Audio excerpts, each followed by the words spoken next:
Beggars can't be choosers.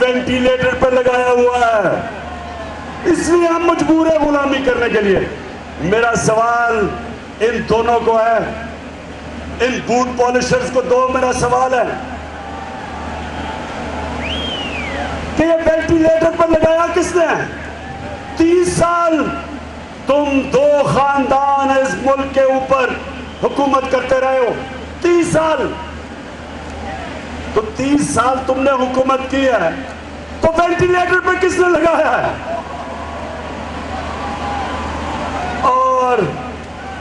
اور ہمارا crime minister کہتا ہے کہ ہم تو بیکاری ہیں۔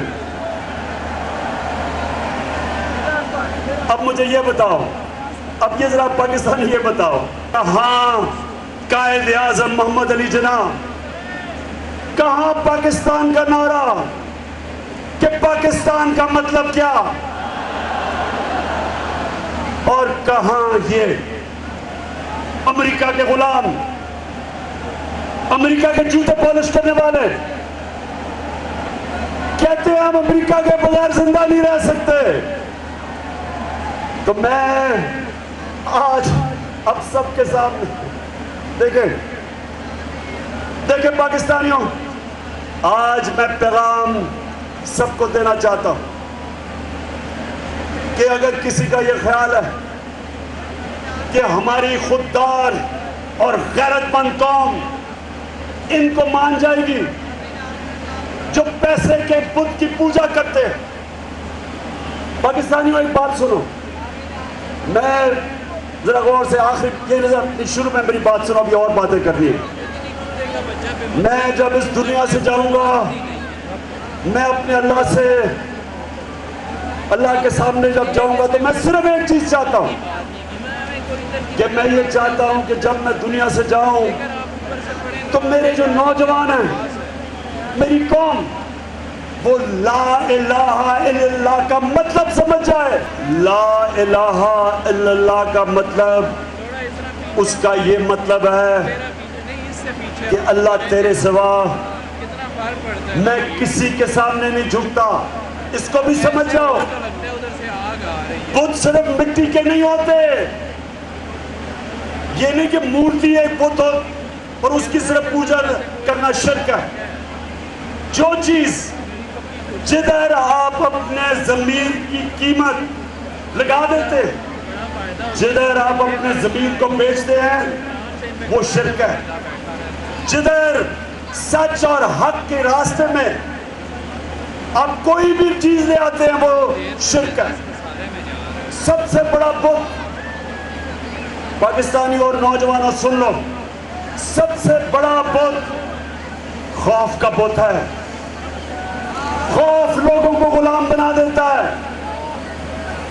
کبھی آج تک کوئی قوم بڑی قوم نہیں بڑی جب تک وہ اپنے خوف کے اوپر قابو نہیں پاتی۔ نبی صلی اللہ علیہ وسلم کے زمانے میں تاریخ کا حصہ، مسلمان تھوڑے سے بھی تھے، ہتھیار بھی ان کے پاس جدید ہتھیار نہیں تھے، لیکن وہ ساری دنیا پہ، آدھی دنیا کے اوپر چھا گئے، کیونکہ وہ آزاد لوگ تھے۔ وہ واقعی کسی چیز، وہ واقعی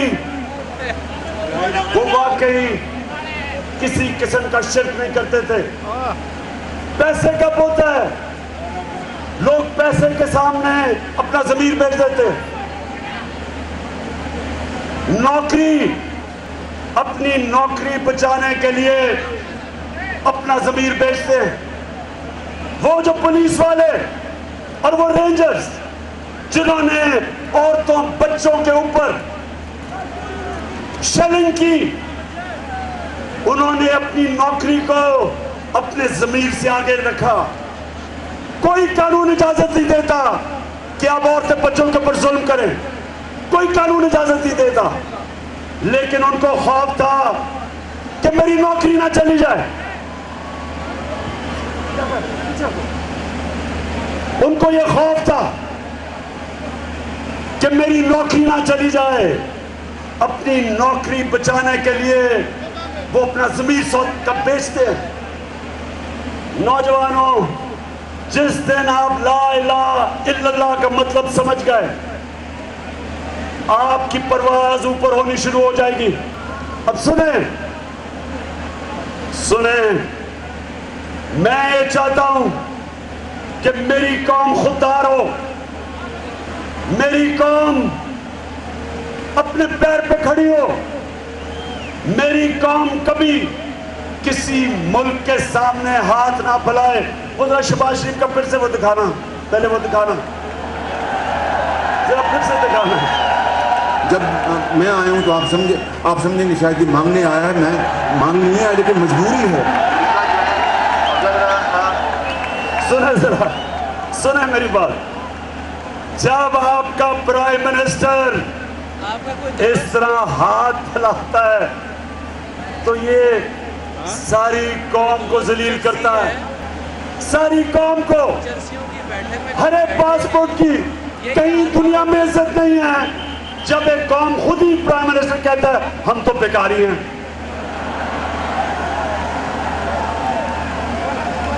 یہ ہے بیکاری. یہ پیسے کے خدا کی پوجا کرنے والے، ان کے پیسے پڑے ہیں باہر، ان کے اربوں اربوں ڈالر باہر پڑے ہیں، ان کی جائیدادیں باہر ہیں، بینک باہر، بیلنس باہر ہیں، ان کی بزنس باہر ہے، ان کی چھٹیاں باہر ہیں.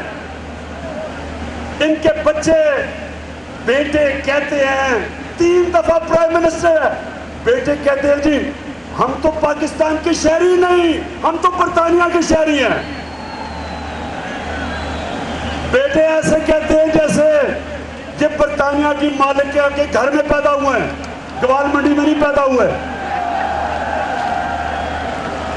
تو پاکستانیوں، یہ میں آج آپ کو اس لیے بلایا کہ میں چاہتا ہوں کہ ہماری قوم خوددار قوم بنے. ہم کبھی اس طرح کے چوروں کے سامنے یہ ہمارے اوپر مسلط نہ ہو. اچھا، اب دوسری چیز، اب ذرا سنیں. پہلی تو تکلیف ہوئی کہ امریکہ نے سازش کی، امریکہ نے سازش کی. یہ ذرا بھی سنیں، یہ بھی میں آپ کو بتاتا ہوں. پہلی تکلیف تو امریکہ نے سازش کی. دوسری تکلیف کیا ہے کہ سازش کر کے اس قوم کی اتنی بڑی توہین کی کہ اس ملک کے بڑے بڑے ڈاکوں کو ہمارے اوپر مسلط کیا. اب میں آپ کو صرف یہ دکھانا چاہتا ہوں کہ میں صرف ان کو ڈاکو نہیں کہہ رہا. میں تو 26 سال سے پالیٹکس میں آیا ہی تھا ان کے خلاف جہاد لڑنا، چوروں کے خلاف. لیکن میں آج آپ کو بتانا چاہتا ہوں کہ یہ ایک دوسرے کے متعلق کیا کہتے تھے، باہر کے اخبار ان کے اوپر کیا کہتے تھے. یار تو ایک پھکا اور دو، ایک پھکا وزیر-اعظم پاکستان کے دلوں سے رو کے عشق نکل رہے ہیں. رام تعالیٰ مان لے اور چلے جا. آپ کا دامن صاف ہے تو عدالتوں سے کیوں بھاگتے ہیں؟ اور کچھ تو اس عوام کی خدمت کی ہوتی، آج یہ بھی آپ کا نام لینے والے ہوتے. جن کا نام مولوی نواز شریف سمجھیے، یہ مولوی ضیاء الحق کی سیاست جاتے ہیں. ان کے چکروں میں آپ نے نہیں آنا.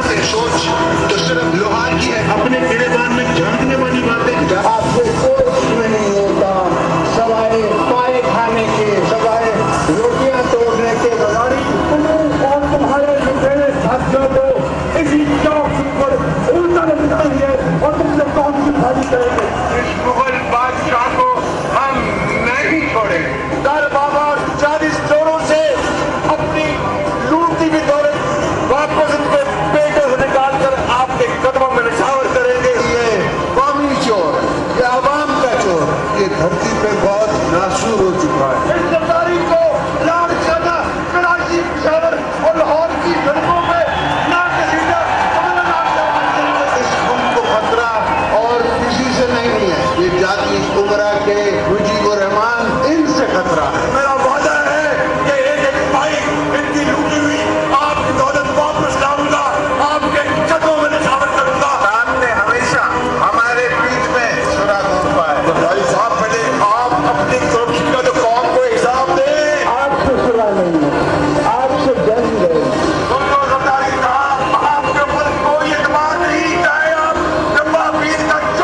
شورا خطبہ. تو اب اس دفعہ ہمارا ارادہ ہے کہ چاہے کچھ بھی ہو جائے آپ سے صلح نہیں ہو سکتی, آپ سے جنگ ہی رہے گی, کہ آپ سیاسی نہیں ہیں. کسی لسی والے کے پاس چلے جائیں, کسی مجھ والے کے پاس چلے جائیں, تو آپ کو یہ کہے گا گلی گلی میں شور ہے, نواز شریف شور ہے. اب آپ کس منہ سے جاؤ گے لعنت, شرم تم کو پھر نہیں آتی. جی کوئی میں نے غلط تو نہیں کہا کہ یہ ایک دوسروں کو 20 سال سے کہہ رہے تھے چور ہے, کیس کی ایک دوسرے کے اوپر, انہوں نے ایک دوسرے کے اوپر کیس کیا, زرداری کو جیل میں ڈالا نواز شریف نے 2 دفعہ چوری پہ, اور آج سارے اکٹھے ہو گئے ہیں, سارے اکٹھے ہو گئے ہیں اور مل کے پاکستان کا خون چوسنے آئے ہیں. بلکہ میں نے یہ تو آپ نے پاکستانی دیکھے, باہر کے اخباروں میں, باہر کی کتابوں کے اندر دونوں کی چوریاں لکھی ہوئی ہیں, ان کے اوپر BBC کی چوری کی فلم بنی ہوئی ہے. تو میرا آج پاکستان کے اداروں سے سوال ہے کہ کیسے آپ نے ان ڈاکوؤں کو ہمارے اوپر مسلط ہونے دیا. In the 80s, the Sharif family business, called the Ittifaq Group, grew from humble origins to become one of the country's largest enterprises. Though some of the Sharif family mills are now almost derelict, at the start of the 90s they prospered, with methods that were as farcical as they were illegal. What Malik investigated and put before the court were allegations that the family, having moved money out of Pakistan in the good times, were now bringing it back when they needed it. یہ ذرا باہر کے اخباروں میں دیکھ لیں کہ pant house pyrites کا مطلب ڈاکو, یہ دیکھیں. یہ باہر کے اخباروں میں ہیں ان کی چوریاں, باہر کی کتابوں کے اندر ان کی چوریاں کا اوپر لکھا ہوا ہے. یہ اس کتاب کے اندر, رون سوسکٹ کی کتاب, سننے ذرا کیا لکھا ہوا ہے, کہ وہ کہتا ہے کہ امریکی ایجنسیز نے فون ٹیپ کیا بلاول بھٹو کو, اس کی والدہ بتا رہی ہیں کہ کدھر کدھر ان کے بینک اکاؤنٹس کے اندر پیسہ رکھا ہوا ہے, بیرون بینک اکاؤنٹ میں. تو میں پھر سوال پوچھتا ہوں, میں اپنے اداروں سے سوال پوچھتا ہوں آج کہ کیا اس ملک میں کرپشن کے خلاف کیا میں نے اکیلے نے ٹھیکہ لیا ہوا ہے؟ کیا یہ آپ کا پاکستان نہیں ہے؟ کیا آپ کو یہ سمجھ نہیں آ رہی کہ جب آپ ملک کے اوپر ڈاکوؤں کو ملک کے خزانے کے اوپر بٹھا دیتے ہیں تو کیا آپ کو یہ پتہ نہیں کہ وہ ملک تباہ ہو جاتا ہے؟ انہوں نے آتے ساتھ ہی اچھا ایک اور ذرا سنا, نہیں ابھی میں آپ کو ایک اور چیز بتاتا ہوں کہ انہوں نے اخلاقیات کیسے تباہ کی. اس سے پہلے میں سوال پوچھتا ہوں کہ مجھے دنیا میں ایک ملک میں مثال دے دو کہ جن کے اوپر کرپشن کے کیسز, ڈاکے کے کیسز, پچھلے 10 سال کے کیسز, پہلے جنرل مشرف نے ان کے سارے کیس معاف کیے, NRO دیا, 10 سال واپس آئے, چوری کی, اب آ کے یہ دوسرا NRO انہوں نے اسمبلی میں اپنے آپ کو دیا. کبھی دنیا میں مجھے کسی بنانا ریپبلک میں بتا دیں کہ اسمبلی میں انہوں نے نیب کی امینڈمنٹ کر کے 1100 ارب روپیہ معاف کیا ہے. 1100 ارب روپیہ. غور سے سنیں, انہوں نے جو امینڈمنٹ کیا ہے انہوں نے نیب کو ختم کر دیا اپنے کیسز بچانے کے لیے. جو پاکستان کو اب آپ کا پیسہ 1100 ارب روپیہ وہ انہوں نے معاف کروا لیا قانون کے ذریعے. میں پھر سے پوچھتا ہوں